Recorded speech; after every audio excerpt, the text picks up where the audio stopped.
Back, everybody. So, today is the day when we are going to talk about the third part of society lecture. Especially in this topic, we are talking about the diversity of India.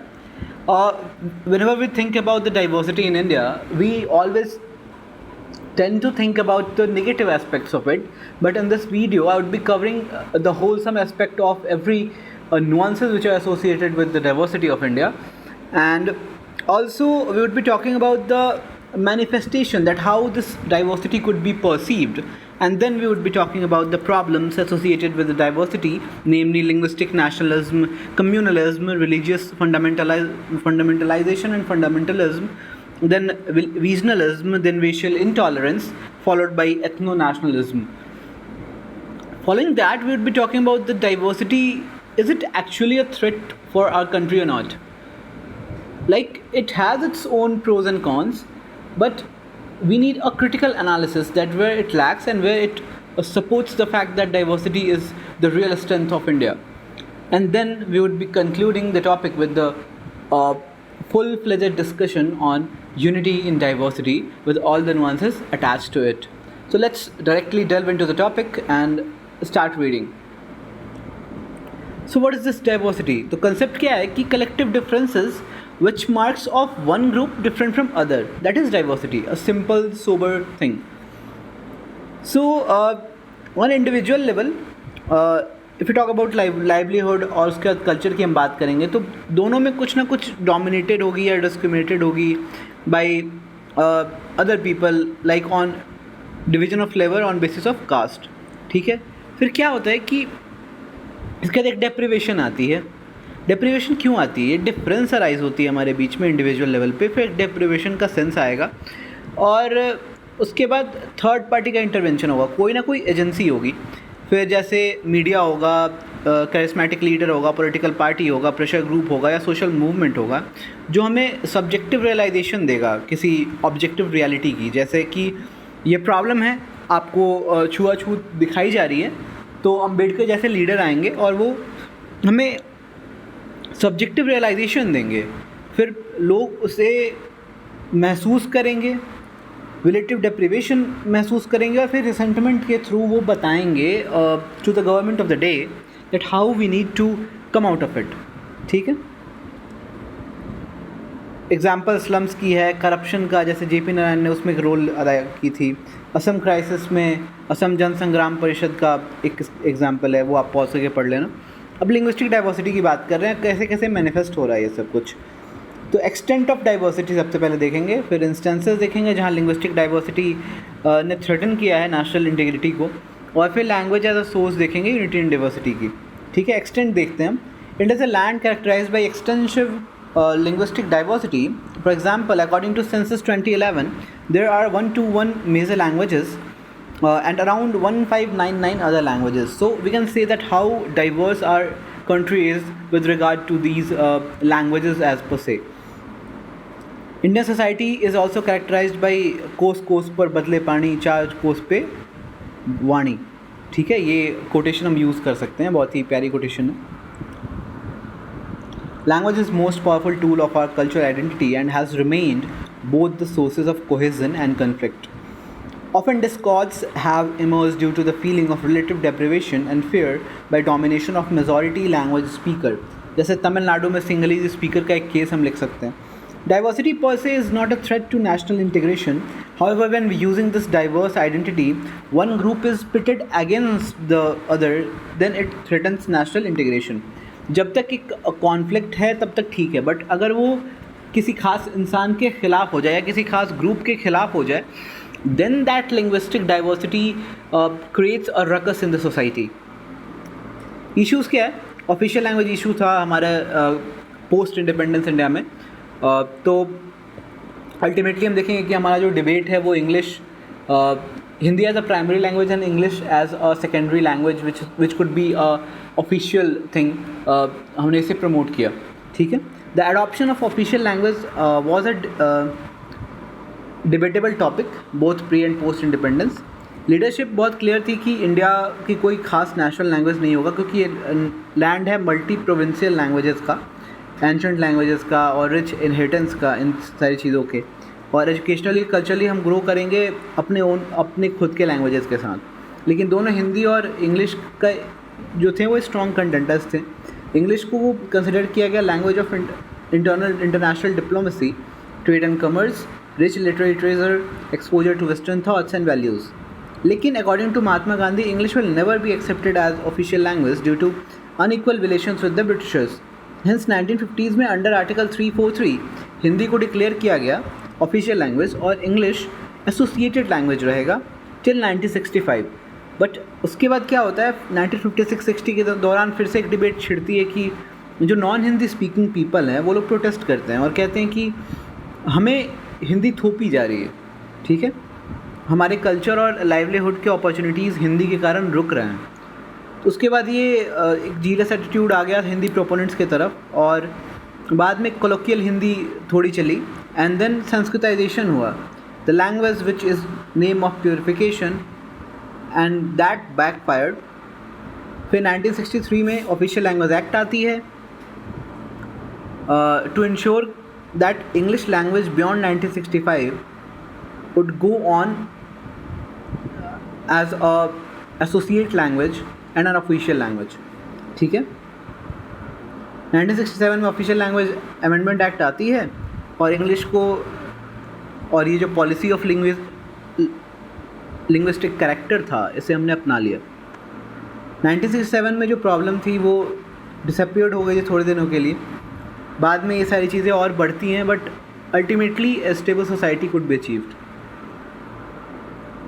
अब linguistic reorganisation of state भी हुआ था। हमें याद होगी आंध्र प्रदेश के किस्सा जहाँ पोटी श्रीरामलू ने बहुत आमरण अनशन किया और उन्होंने जान त्याग दी अपने आंध्र प्रदेश को बनाने के लिए। सो हम देखते हैं उसके बारे में। क्वेश्चन ये थी कि क्या एक्सटेंट था लिंग्विस्टिक रीऑर्गेनाइजेशन ऑफ स्टेट का और कैसे वो इंडियन यूनिटी में हेल्प किया, डिस्कस करनी है हमें, ठीक है। तो लीडर हमेशा से फेवर में थे लिंग्विस्टिक रीऑर्गेनाइजेशन ऑफ स्टेट में। It will be in development of provincial languages, it will also ensure massive spread of literacy and universalisation of education to realise the essence of democracy. Policies and administration should be carried out in languages commonly understood by all, ठीक है। अब इससे हमें क्या मिलेगा अगर हम regional language के बारे में ज़्यादा फोकस करेंगे? तो एक गुड गवर्नेंस हो सकता है बिकॉज एक्सेसिबल पॉलिसीज़ होंगी। दूसरा, पीस, हार्मनी और यूनिटी बनेगी। जैसे रजनी कोठारी ने कहा कि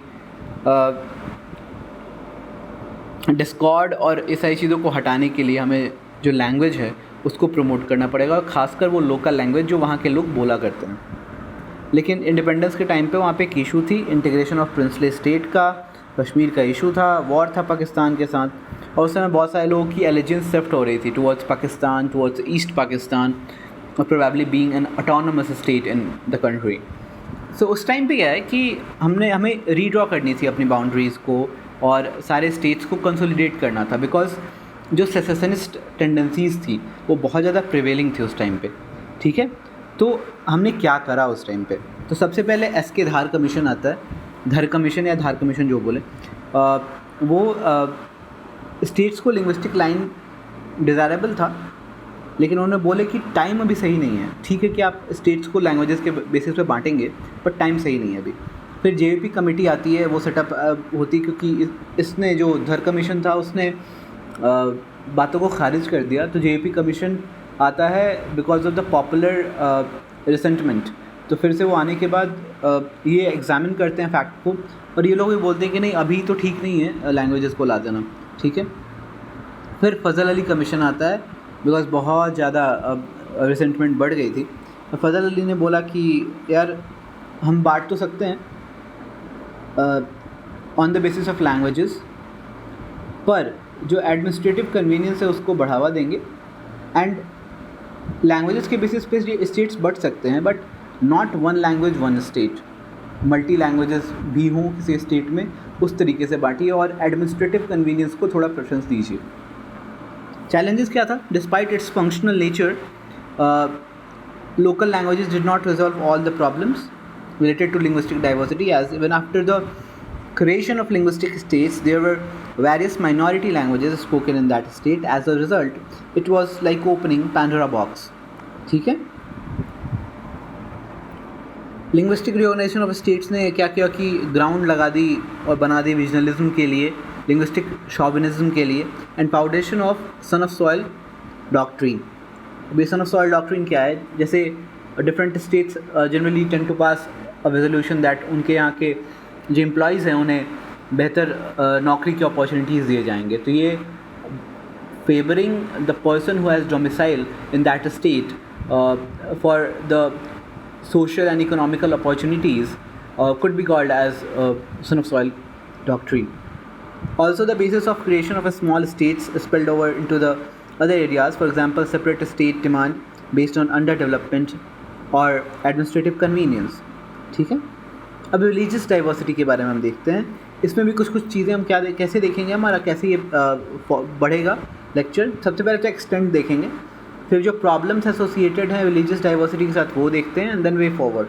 एक्सटेंट में हमारा होगा कि इंटर रिलीजियस क्या क्या एक्सटेंट है इसका और इंटर रिलीजियस क्या क्या है.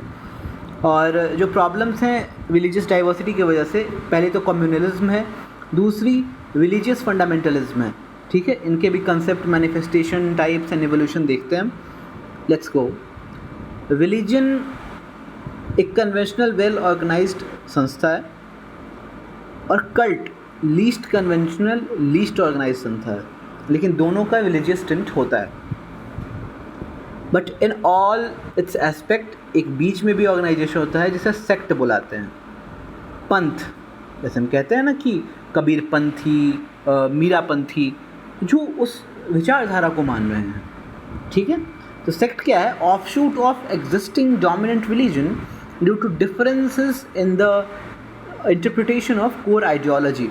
अब ये जो सेक्ट की हम बात कर रहे हैं, ये जैसे थेरावडा बुद्धिज़्म का है और स्थावरवादन्स बुद्धिज़्म का है, महायाना और हिनायाना सेक्ट हैं. ये सारे सेक्ट बनते हैं just because of the little bit differences of ideology between the parent religion and their own sect. ठीक है. Membership of sect is rigid. They were expected to be completely committed to the beliefs of the sect. Any kind of dissent is not tolerated and members join voluntarily, adopt lifestyle and beliefs of sects.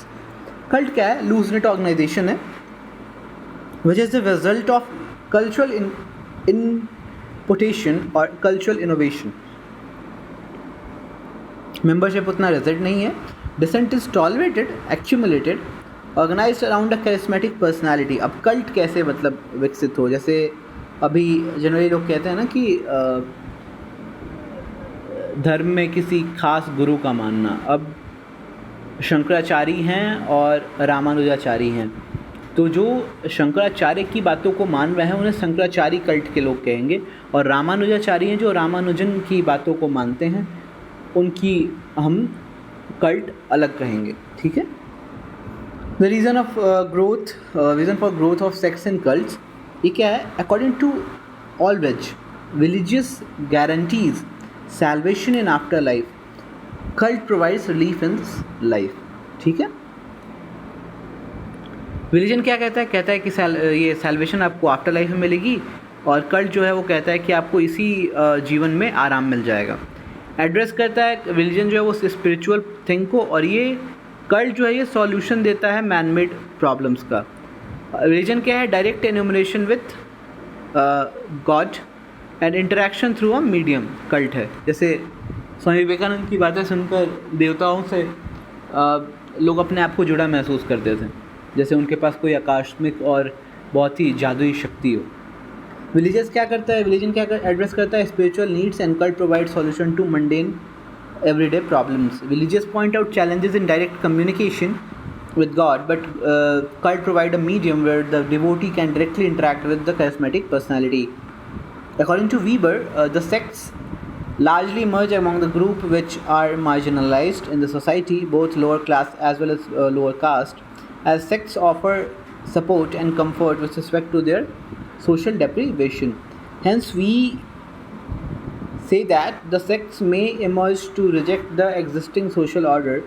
For example, Kabir sect, Ramdasiya sect, which rejected caste order. The sect may also emerge as a result of urbanization, growing individualism, or an attempt to seek their spiritual relief. Many times, sect emerge among the middle class as they are looking for the opportunities for social networking or community life under sect offer relief against individualism. Similarly, middle class may get relatively deprived with respect to spiritual deprivation. फिर देखेंगे sects and cults can also be the result of modernization and secularization. The emergence of sects can also be the result of invasion of foreign theories, rules, and their political predominance. Hence, the sect emerged to provide the community with a new religion and political vision. ठीक है. Next communalism हम देखते हैं. चलिए शुरू करते हैं communalism के बारे में. डेफिनेशन इस प्रकार है कि ideology in which society is divided into different religious communities having different secular interests, that is political, social, economic interests.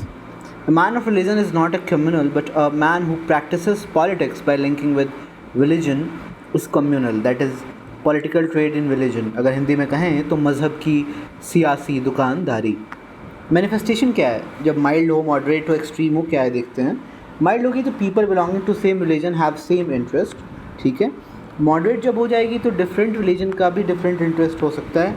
Extreme जब हो जाएगी people belonging to different religion not only have different but mutually antagonistic hostile interest towards other religion. It is based on zero sum game theory of power, कि अगर हम हैं तो वो ना हो, वो है तो हम ना हो. The power in the society as per this perspective remains constant. Hence it is a believe that if someone is gaining power it is at the cost of other. Communalism की टाइप्स देखते हैं. ठीक है. Assimilationist. When a dominant religion brings a small religion group within its fold, it is referred as assimilationist. जैसे Hindu code bill is applies to Buddhism, Jainism, Sikhism. ये एक effort है जिसके अंदर उनके भी ऊपर हमारे हिंदू कोड बिल लगते हैं. वेलफेयरिस्ट क्या है कि there the emphasise is placed on the welfare of a particular community by providing scholarship, residential accommodation, etc. The focus is on socio-economic upliftment of people of their own community. ठीक है. Next हम देखेंगे retreatist. Village community keeps themselves away from the political activities. Member of Baha'i community, example है, are forbidden from participating in the political processes. अभी कैसे threat to national integration है ये देखते हैं.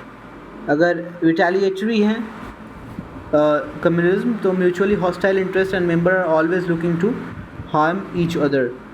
Any act of communal violence in post independent India could be an example.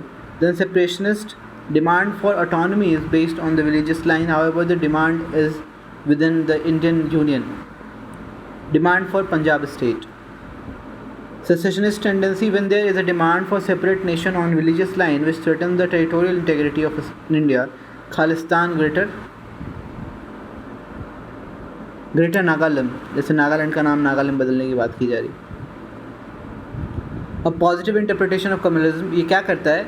It aims to unify the community. पहली बात unification देता है. दूसरा development of affinity among the individual towards his community. ठीक है. The efforts are channelised for the socio-economic upliftment of that community. Negatives क्या है कि it tends to differentiate among different religions and their communities, but also motivates one section to pursue their interest at the expense of others.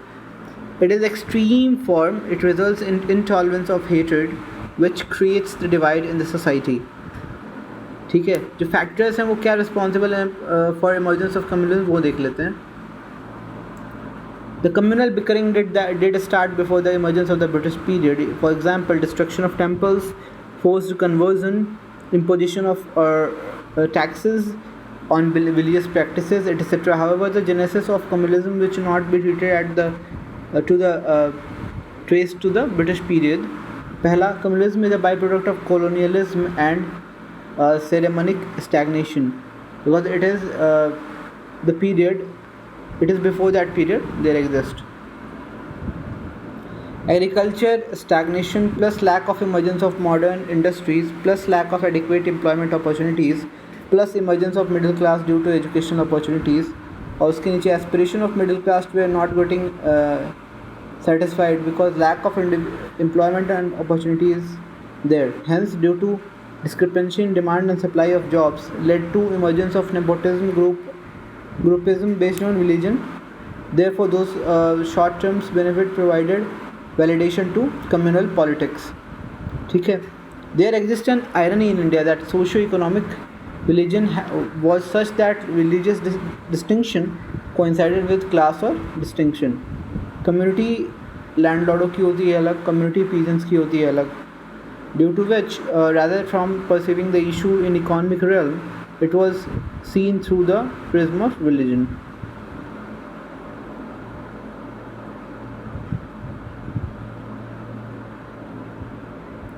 Communalism was also manufactured due to power struggle between the city. Power struggle between two entities देखें तो eastern Bengal जमींदार versus पोटेदार्स, western Punjab जमींदार versus money lenders.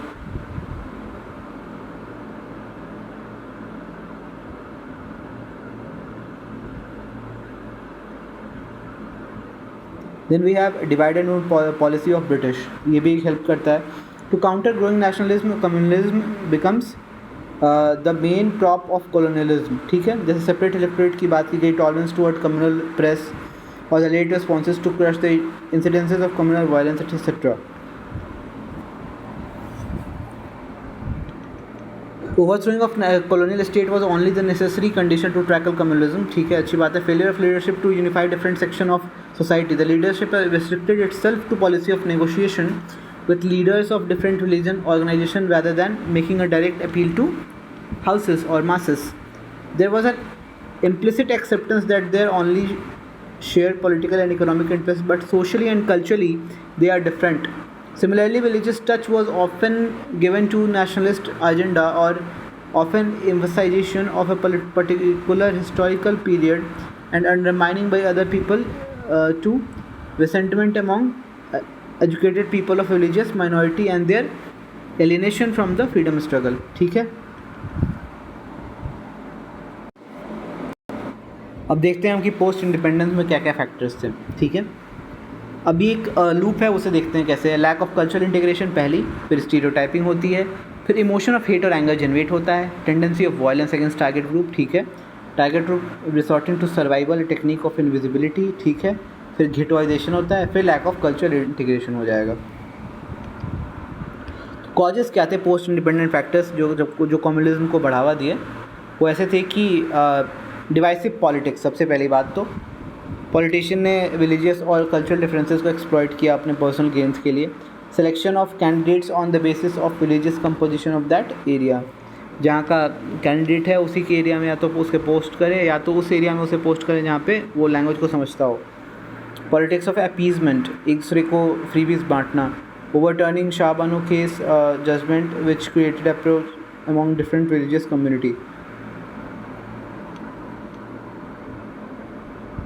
Then psychological factor, lack of trust and understanding among different religious groups, which further aggravated due to role of media. Media is often assumed of sensationalization and misdisseminating rumors as news, which further associate the communal conflict. The situation is further worsened due to the penetration of social media in distant areas too. Administrative failure to tackle the incidents of communal violence. ठीक है, socio-economic disparity among different religion communities provides fodder for the politics. अब religious fundamentalism देखते हैं हम. जो religious fundamentalism है उसमें देखें कंसेप्ट क्या है. According to Gabriel Almond, it is violent offshoot of communalism. ठीक है, it is referred as visible pattern of religious militancy by which self-styled time believers try to arrest the erosion of religious identity. It might also be referred as defending the traditions in traditional way. However, in commonsensical understanding, it often has negative connotations. Rational क्या है? Due to globalization, the society or world around has changed so much that it has become difficult to preserve and promote religious beliefs and practices. Causes वगैरह भी देखते हैं. Causes क्या है? Necessary causes, sufficient causes, ये देखते हैं पहले. नेसेसरी कॉजेज़ क्या है कि मॉडर्नाइजेशन है, रैशनैलिटी जो उसके साथ आई हमारे लिए. सेकुलराइजेशन में differentiation, privatisation, decline in social significance of religion, ये सारी चीज़ें हैं. सफिशिएंट कॉजेज़ क्या है? Ideological cohesion, single common sacred text for both the religion. It helped better to mobilize masses, supply of potential recruits, relatively deprived people को recruit करना. Presence of charismatic leader, growth of communication and information technology which has resulted into spread of ideas. Emergence of counter civil society as a reaction to secular education. And also monetary funding के कारण भी ये चीज़ें हो सकती हैं.